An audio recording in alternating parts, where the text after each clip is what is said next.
Hi friends, life of Jaya சேன் channel. வாங்க எங்கள் வீட்டு சமையலில் இன்றைக்கி என்னென்னு பார்க்கலாம். எங்கள் வீட்டு சமையலில் இன்றைக்கி பாலாக்கீரை வித் முட்டை பொரியல். பாலாக்கீரையை நல்லா வாங்கிட்டு வந்து கட் பண்ணிவிட்டு நல்லா 5-6 தடவை நல்லா தண்ணி விட்டு வாஷ் பண்ணி எடுத்து வச்சுக்கோங்க. வெங்காயம் 2 பச்சை மிளகா, இந்த கீரைக்கு 2 பச்சை மிளகா. உங்களுக்கு என்ன தேவையோ நிறைய போட்டிங்கன்னா அதுக்கேற்ற மாதிரி ஆட் பண்ணிக்கோங்க. உங்களுக்கு தேவைக்கு ஏற்ற மாதிரி ஆட் பண்ணிக்கோங்க. கடுகு, உளுந்து, சீரகம் போட்டு தாளித்து கீரையை அள்ளி வச்சு உப்பு வச்சு மூடி வச்சுருக்கேன். கொஞ்சம் லைட்டாக தண்ணி விட்டு வேகட்டும். வெந்துட்ட பிறகு தண்ணியெல்லாம் ஆட் பண்ணல, கீரையில் இருக்க தண்ணியிலே தான் வேகுது. எடுத்து பார்த்திங்கன்னா வெந்திருக்கும். அப்புறமா 2 முட்டையை உடச்சி ஊற்றி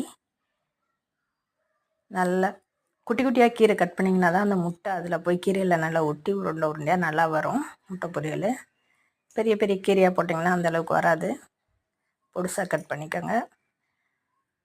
முட்டையை போட்டு நல்லா அடித்து பரட்டுங்க.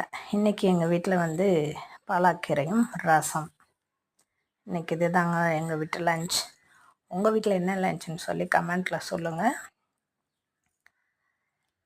பொரியல் மாதிரி நல்லா குத்தி விட்டு முட்டை நல்லா வரணும், பொரிஞ்சு வந்தால் தான் நல்லாயிருக்கும். நல்லா வறுபடட்டும். இறக்கும்போது நீங்கள் வந்து இதுக்கு மிளகுத்தூள் ஆட் பண்ணி இறக்குங்க. ஏன்னா முட்டை போடுறோம் இல்லையா, கொஞ்சம் ஸ்மெல் இல்லாமல் இருக்கணும்னா பெப்பர் சேர்த்து சாப்பிடுங்க, உடம்புக்கும் நல்லது. ஃபைனலாக பெப்பர் பவுட்ரு போட்டாச்சு, பரட்டி இறக்குங்க. இன்றைக்கி எங்கள் வீட்டு சமையலில் பாலாக்கீரை வித் முட்டை பொரியல். இது தாங்க எங்கள் வீட்டு சமையல். உங்கள் வீட்டில் என்ன சமையல்னு சொல்லி கமெண்ட்டில் சொல்லுங்கள். லைக் பண்ணுங்கள், ஷேர் பண்ணுங்கள். சேனல் பிடிச்சிருந்தா சப்ஸ்கிரைப் பண்ணுங்கள். Thank you friends.